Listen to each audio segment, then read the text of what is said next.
Pourquoi lutter pour le service de l'Évangile? Je dirais même, pourquoi dois-tu lutter pour être au service de l'Évangile? Et maintenant, est-ce la faveur des hommes que je désire ou celle de Dieu? Est-ce que je cherche à plaire aux hommes? Si je plaisais encore aux hommes, je ne serais pas serviteur de Christ. Ça, c'est la parole de Paul en Galates 1, verset 10.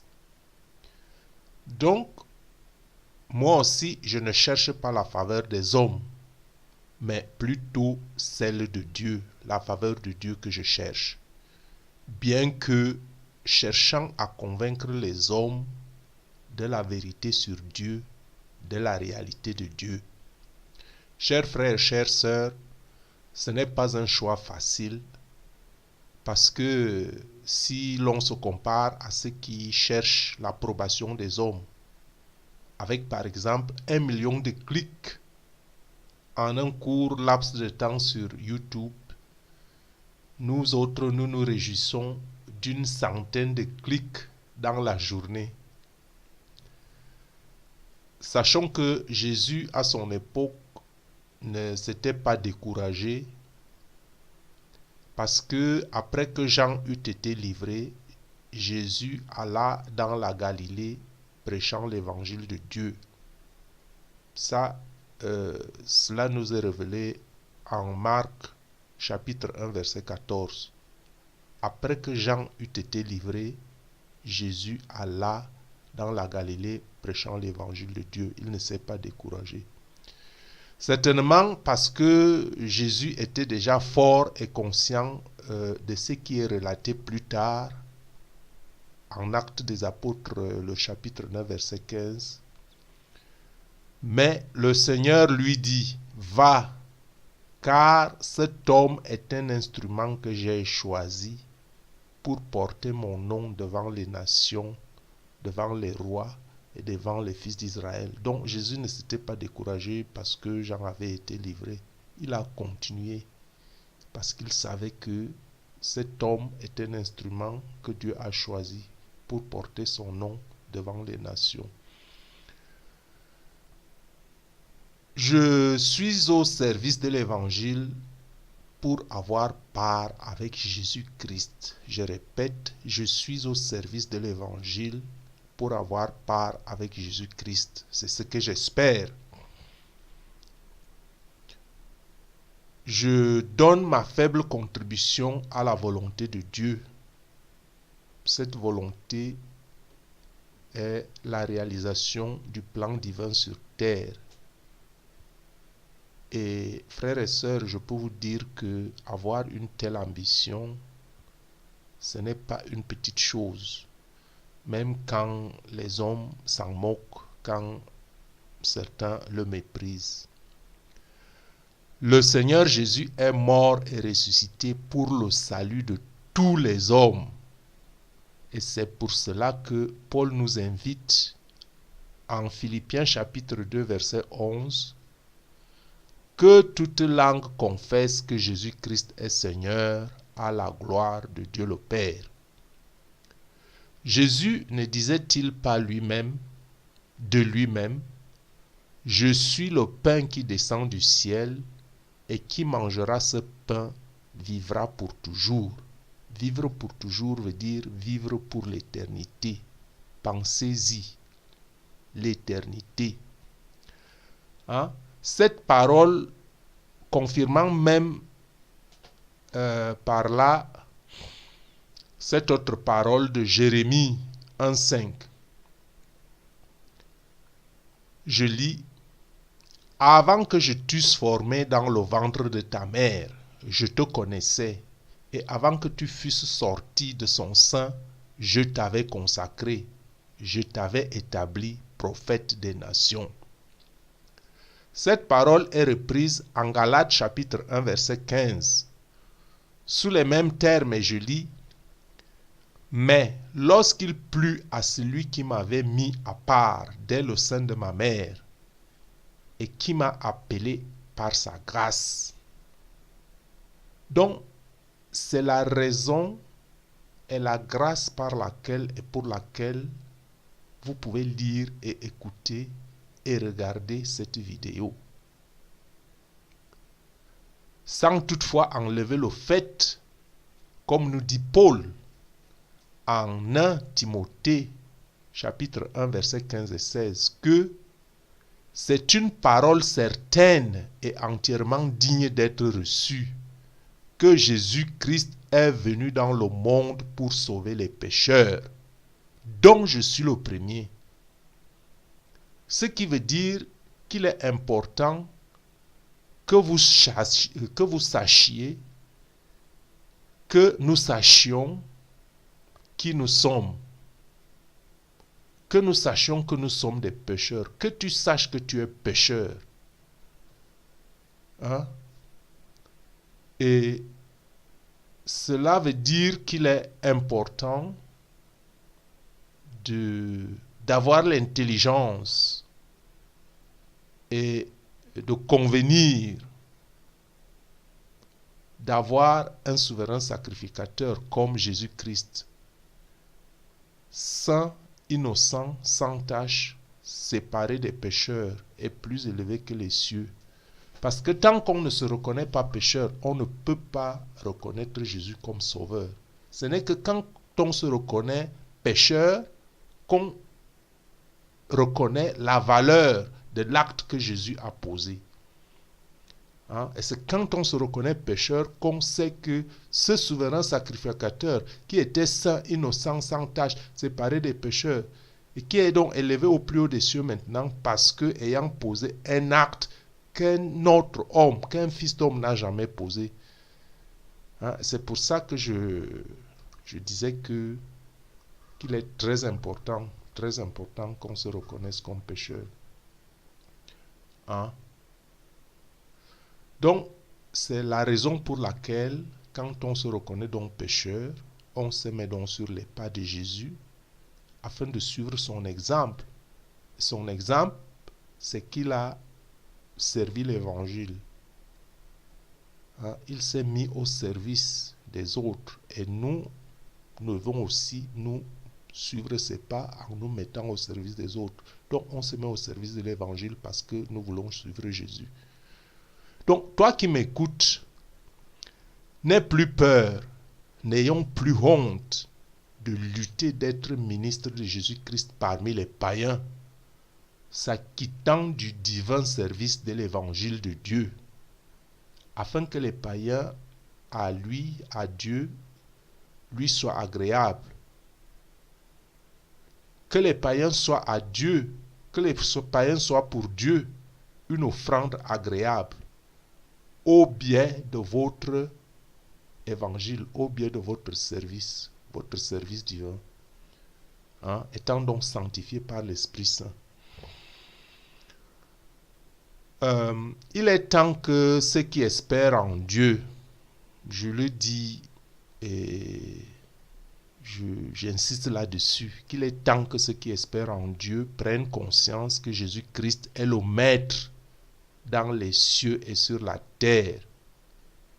Il est temps que ceux qui mettent réellement leur foi et leur entière confiance au Christ, au Fils de Dieu très haut, que cela se saisisse de l'autorité du Messie, Yahushua le Messie, le Sauveur, le Maître de l'univers.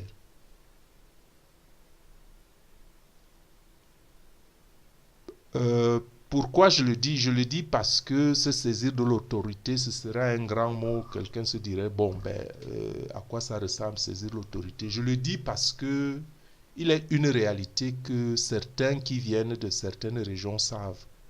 Que le chrétien, trop souvent, a peur du sorcier, a peur du jeteur de sorts, le chrétien a peur du féticheur, le chrétien a peur du marabout. Bon, n'en déplaise.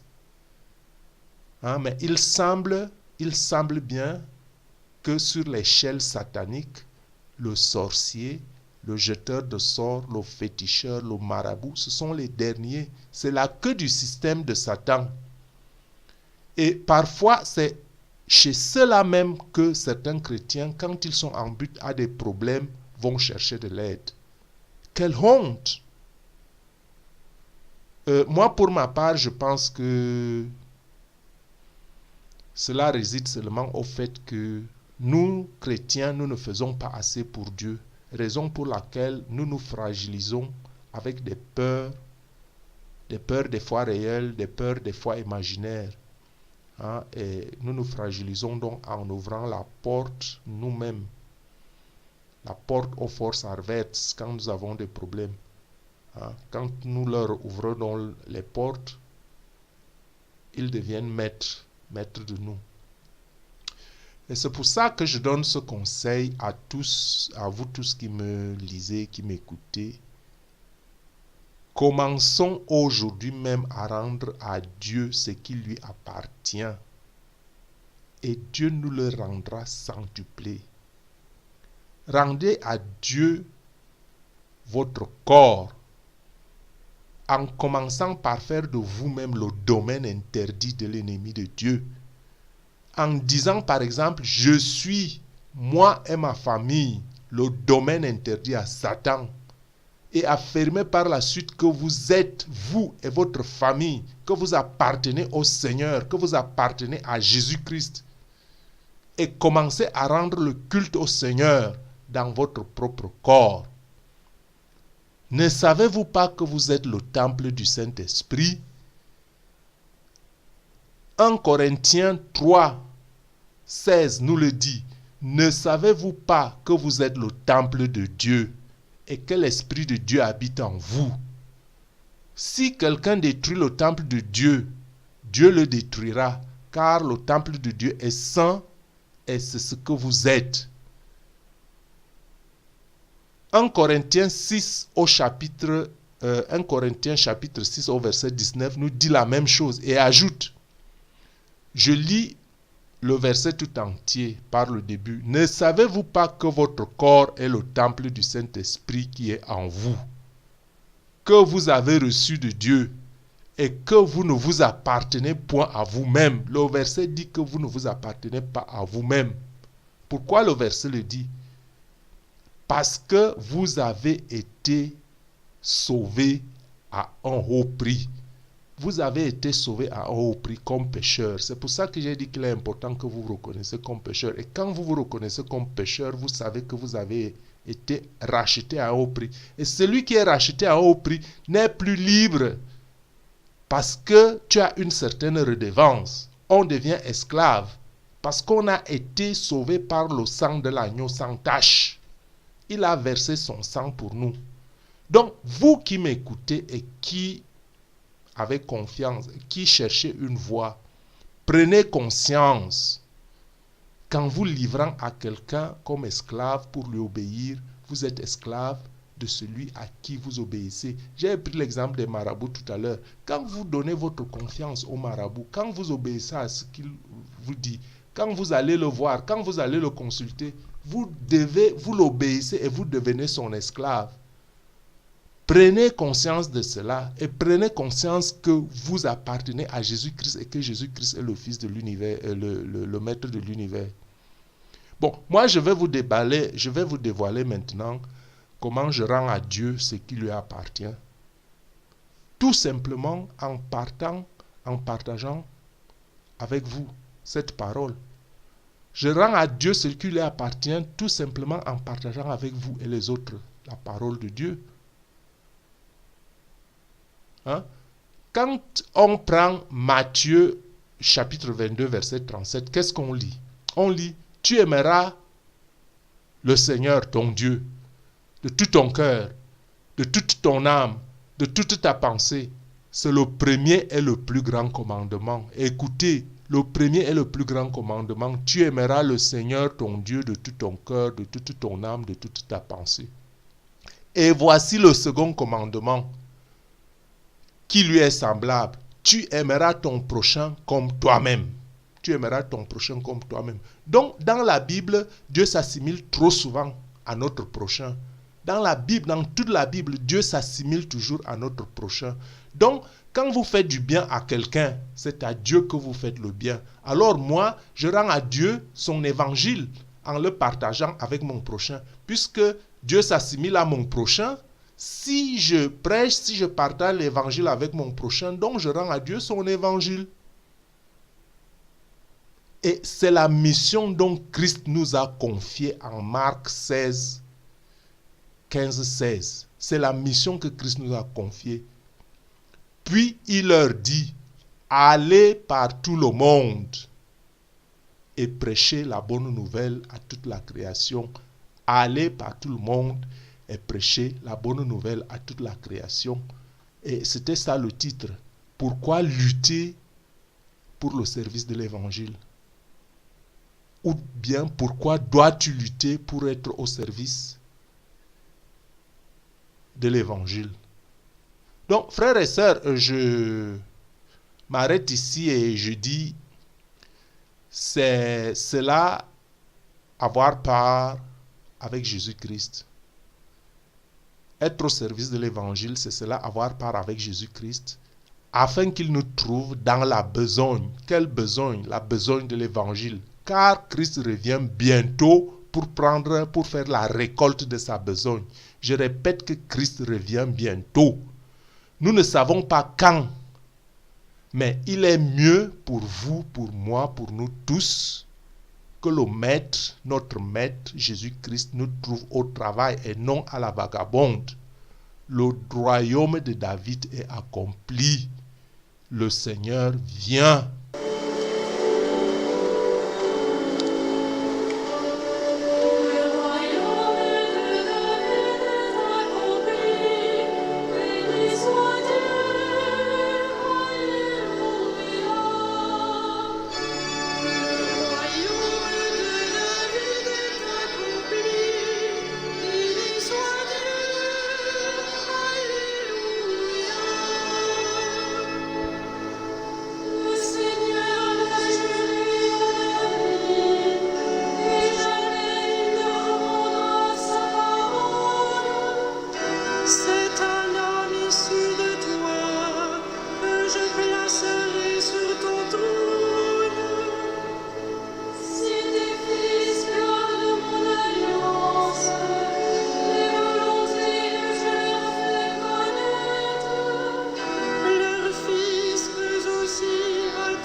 Je vais tirer de gloire